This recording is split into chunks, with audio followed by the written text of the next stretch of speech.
Many thanks for staying tuned to West Africa Democracy Radio, broadcasting on 94.9 FM, Dakar, Senegal. Welcome to WADR's Environment Program in English and Viroscope. The magazine focuses on issues relating to the environment, agriculture, land exploration, and climate change, and every other matter that concerns our planet, Mother Earth. I'm Abdullahi Hassan, your host. Today's edition is a recap of some of the interesting topics that aired during the first broadcast season here on WADR. So, stay with us for the next half hour. First, let's begin with a look at the COP27 Loss and Damage Fund and beyond. The United Nations Climate Summit COP27 held in November last year closed with a breakthrough agreement to provide loss and damage funding for vulnerable countries hit hard by climate disasters. At the end of the summit, world leaders and over 40,000 participants witnessed a package of decisions that reaffirmed countries' commitment to limit global temperature rise to 1.5 degrees Celsius above pre-industrial level. Ogebirika has the details. A fund for loss and damage is essential, but it's not an answer if the climate crisis washes a small island state off the map or turns an entire African country to desert. The world still needs a giant leap on climate ambition. The red line we must not cross is the line that takes our planet over the 1.5 degree temperature limit. Parties also agreed on the institutional arrangement to operationalize the Loss and Damage Fund to catalyze technical assistance and developing countries that are particularly vulnerable to the adverse effects of climate change. COP27 saw significant progress on adaptation, with governments agreeing on the way to move forward on the global goal on adaptation, which will conclude at COP28 and inform the first global stocktake, improving resilience amongst the most vulnerable. Serious concern was expressed that the goal of developed country parties to jointly mobilize $100 billion per year by 2020 has not yet been met, with developed countries urged to meet the goal and multilateral development banks and international financial institutions called on to mobilize climate finance.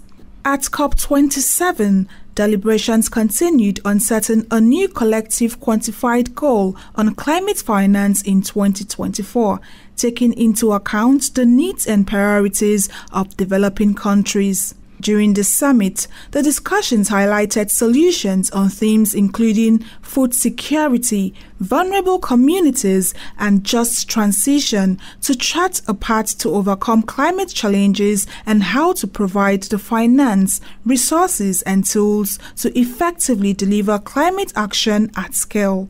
President Nana Akufo-Addo of Ghana spoke at the summit on day 2. Climate change is a global emergency, and Ghana calls on all parties to act with equity and a sense of responsibility.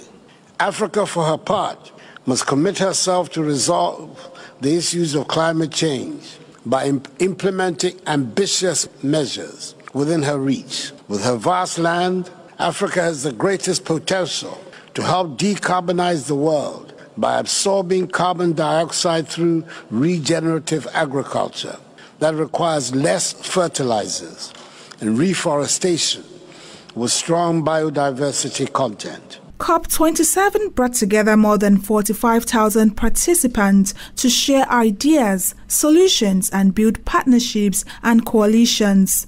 Indigenous peoples, local communities, cities, and civil society, including youth and children, showcased how they are addressing climate change and shared how it impacts their lives. Speaking about the year ahead, the United Nations says it will help parties and future COP presidencies to navigate this path to the new phase of implementation. Ogebirika with that report. Also, in the first broadcast season, we examined countries' level of preparedness for the upcoming rainy season. Now, West Africa, like other parts of the continent, has in the last decade, according to climate experts, seen unstable rain patterns, flooding, and other extreme weather conditions among factors contributing to food shortage. In Nigeria, the government and development partners are working to address this crisis. Usman Umar has more. In Nigeria, agriculture contributes nearly 50% to the country's gross domestic product or GDP. But the lack of access to quality seedlings has led to lower crop yields in Nigeria. GoSeed, an agricultural research firm, says it has spent nearly 5 years improving the different varieties of yam seedlings fortified to withstand harsh conditions and diseases. Hit with the worst floodings in decades, Nigeria's Minister of Agriculture, Dr. Mohammed Mahmoud Abubakar, highlights the mitigation and adaptation being undertaken by his ministry. Mitigation is putting in place things that will reduce the impact of the climate change on the people. And then adaptation is now having to deal with that situation and not let it pull you back. In other words, develop also resilience so that you can progress in the face of adversity. So the adaptation measures is building on smart agriculture. If we are using chemical fertilizers, perhaps find ways that we can substitute and use organic fertilizers, for example. The same thing if you are talking about mitigation. What are those things that you are doing? Perhaps even land cultivation system, one that is causing more harm to the soil than it should. These are also areas that we are working on so that we will adapt to the situation where we are. Meanwhile, research firm GoSeed says it's partnering with farmers and providing them with improved seeds to help them get better yields. However, recent extreme weather conditions experienced across the country's farming areas are major concerns for the rethink and re-engineering of existing farming modules. Olatunji Adebayo is a lead scientist on climate-resilient seeds. Climate change is nature, okay, and then two things are at play here. We're talking about moisture, precipitation, okay, and temperature. So high temperatures are not good for. It's not good for agricultural production. And then low rainfall, okay, or lack of rainfall, or unstable rains are also not good for crops. So definitely this affects productivity, of farmers. Experts say tuber crops like cassava and yams have continued to withstand erratic weather conditions in Nigeria. Again, Adebayo speaks. No matter the condition, you always get something from cassava or yam. That is why, despite the high temperatures that you experience in the north, they produce a lot of yams. They're about the largest producers of yam. Yam and cassava, okay, they are the way to go for food security, okay, in Africa and of course in Nigeria. We need to begin to look at those two crops. They are very, very resilient and they are rugged. Yams and cassava are staples for many Nigerians, particularly given their multiple uses. Experts are urging the federal government to invest more in the production of these root crops as they could be viable alternatives for imported foods like wheat. If properly harnessed, they could also be exported and earn the country much-needed income. Usman Umar filed that report. The future of water sources was one interesting topic discussed in the first broadcast season as well. As the global population grows, there is an increasing need to balance all of the competing commercial demands on water sources so that communities have enough for their needs. While in particular, women and girls must have access to clean, private sanitation facilities to manage menstruation and maternity with dignity and safety, another critical sector of every nation, that is agriculture, in certain regions is underserved too. Increasingly, water shortage or drought in regions is becoming apparent due to climate change, especially for the surface source of water, which refers to bodies such as rivers, streams, lakes, reservoirs, and springs. And then there is the groundwater source that provides public drinking water supplies and private wells. But surface water is not the only source that is challenged. The underground water is too, often because this resource is poorly understood and consequently undervalued or mismanaged. Here is Ms. Michela Mileto, UNESCO Coordinator at the World Water Development 2022 report presentation. Compared to surface water, groundwater is very abundant, accounting for 99% of all liquid fresh water on Earth, and it is distributed over the entire globe. However, when we looked at these statistics at the global level, only around 1/4 of the fresh water used comes from groundwater. Clearly, its full potential is still largely unexploited, notably in the African countries. But let's see some figures for its different uses. Currently, the agricultural sector accounts for 69% of all groundwater abstraction, with an uneven distribution at global scale. For instance, North America and South Asia heavily rely on this resource. Respectively, 59% and 57% of the areas equipped for irrigation use groundwater. Instead, in sub-Saharan Africa, where only 3% of the total cultivated land is under irrigation, only 5% of this land is irrigated with groundwater. Riparian zones, wetlands, and other freshwater ecosystems depend on groundwater, as well as many terrestrial ecosystems and related biomes. Groundwater supports the base flows of streams and rivers, crucial to avoid the risk of falling dry during periods of droughts. Unfortunately, groundwater knowledge and management is often insufficiently included as part of the ecosystem protection and management. Another really important characteristic of groundwater is that it is less impacted by climatic variations and evaporative losses than surface waters, and presents great opportunities in terms of climate change adaptation and mitigation. Ms. Michela Mileto, UNESCO's coordinator at the World Water Development 2022 report presentation. Despite of this, the UNESCO coordinator, Mileto, says there are challenges facing the underground reservation. Well, still in relation to water, but this time is causes of flooding.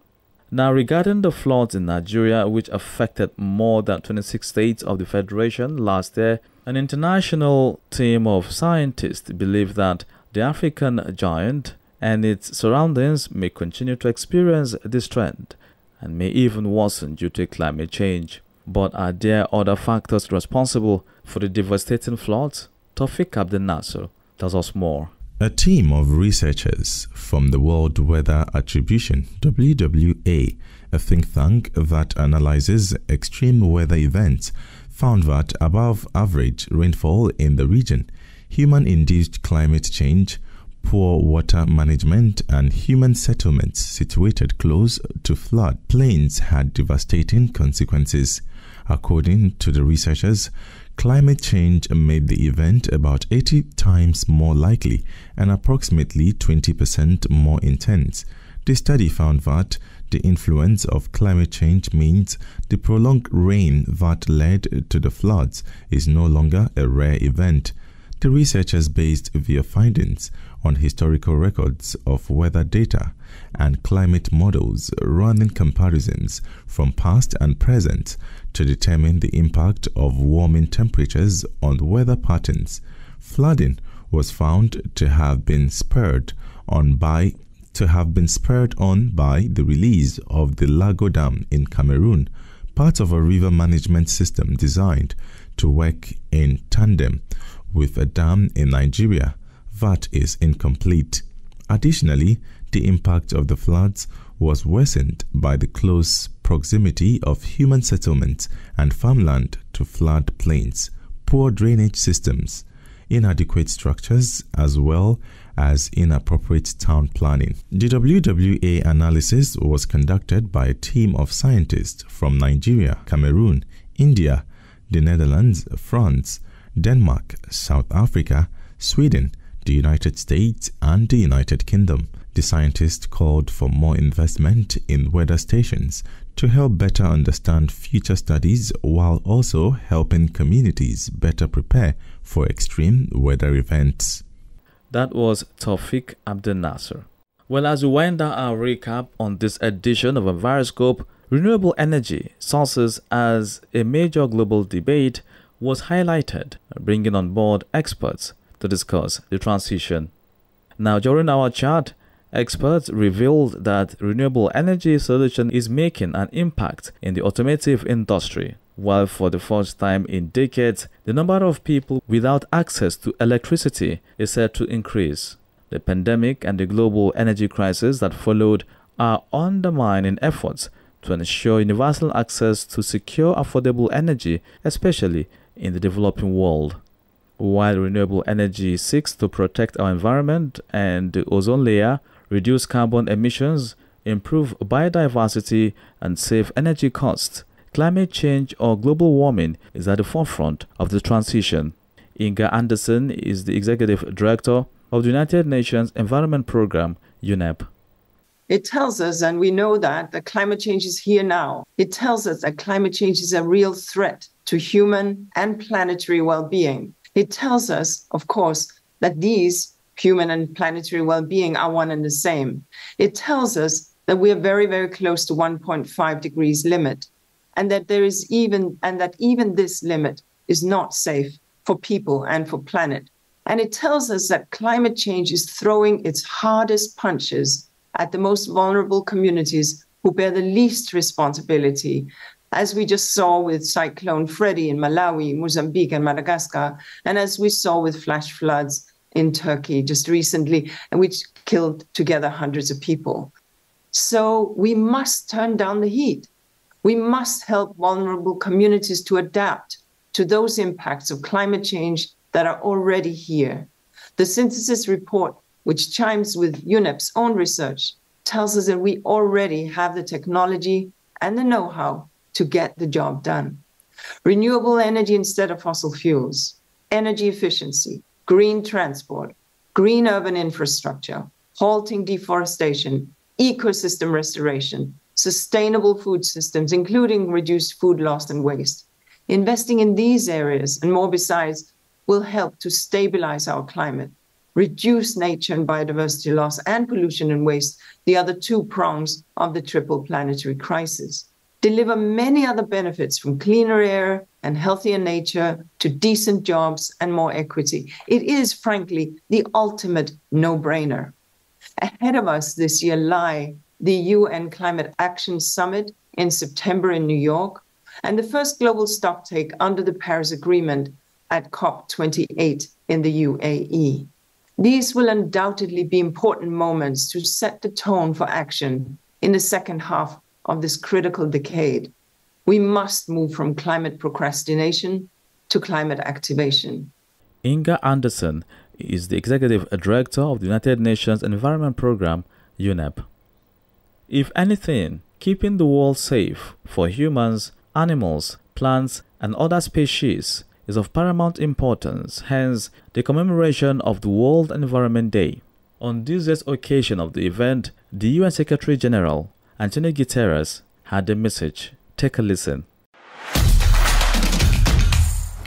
Every year, over 400 million tons of plastic is produced worldwide, 1/3 of which is used just once. Every day, the equivalent of over 2,000 garbage trucks full of plastic is dumped into our oceans, rivers, and lakes. The consequences are catastrophic. Microplastics find their way into the food we eat, the water we drink, and the air we breathe. Plastic is made from fossil fuels. The more plastic we produce, the more fossil fuel we burn, and the worse we make the climate crisis. But we have solutions. Last year, the global community began negotiating a legally binding agreement to end plastic pollution. This is a promising first step, but we need all hands on deck. A new report by the UN Environment Programme shows that we can reduce plastic pollution by 80% by 2040 if we act now to reuse, recycle, reorient, and diversify away from plastics. We must work as one, governments, companies, and consumers alike, to break our addiction to plastics, champion zero waste, and build a truly circular economy. Together, let us share a cleaner, healthier, and more sustainable future for all. That was the UN Chief, Antonio Guterres. And with that, we've come to the end of this special package, which is a recap of some of the interesting topics we covered during the first broadcast season here on WADR. Follow our discussions on Twitter, Instagram at WADR News, on Facebook, West Africa Democracy Radio English Service, and stream live on wadr.org. I am Abdullahi Hassan. Until next time I come your way again, do well to protect your environment. Bye.